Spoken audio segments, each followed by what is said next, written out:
North Sea because it's an absolutely enormous resource of wind, and it's relatively shallow, which makes it easier to put in big turbines. In England, Hull has become a manufacturing site to help put these giant turbines together. Governments around the world want to create jobs and generate votes.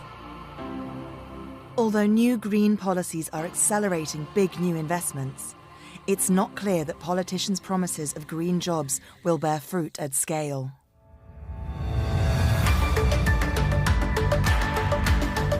So what more needs to be done to get to net zero? And is it being done?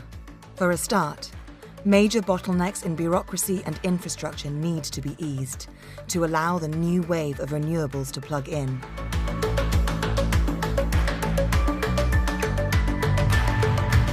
It's a phenomenal construction project and invisible to most people. Deep beneath the streets of London, that's exactly what Alice Delahunty is working on.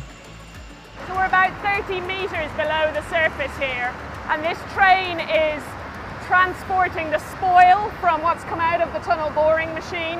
She is overseeing a £1 billion project to rewire South London with a new 32-kilometre underground tunnel.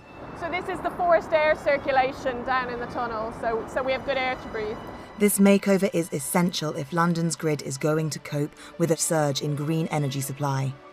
It's a huge project, 7-year construction project deep under London, basically to rewire it. So to replace what were aged cables with bigger, higher capacity cables. So it's future-proofing the city against electrification of transport, growing electrification need, quietly just going on under the roads of the city without people realising.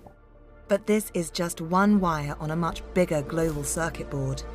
As wind and solar farms shoot up and fossil fuel power stations scale down, long queues to connect to the grid are leaving green energy operators short-fused.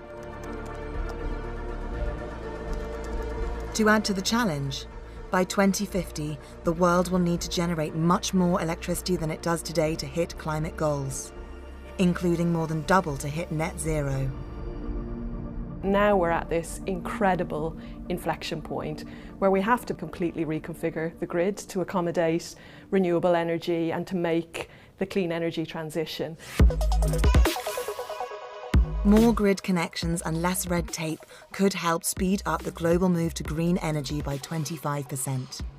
New ways are also needed to store the energy generated by renewables and to share it. Connecting into other countries plays a really crucial role as well, because that means we can share our energy. So when the wind is blowing here but there's more energy needed in Denmark, we can send it that way and vice versa. To do that, more grids will need to be knitted together by cables known as interconnections. They're incredible feats of engineering.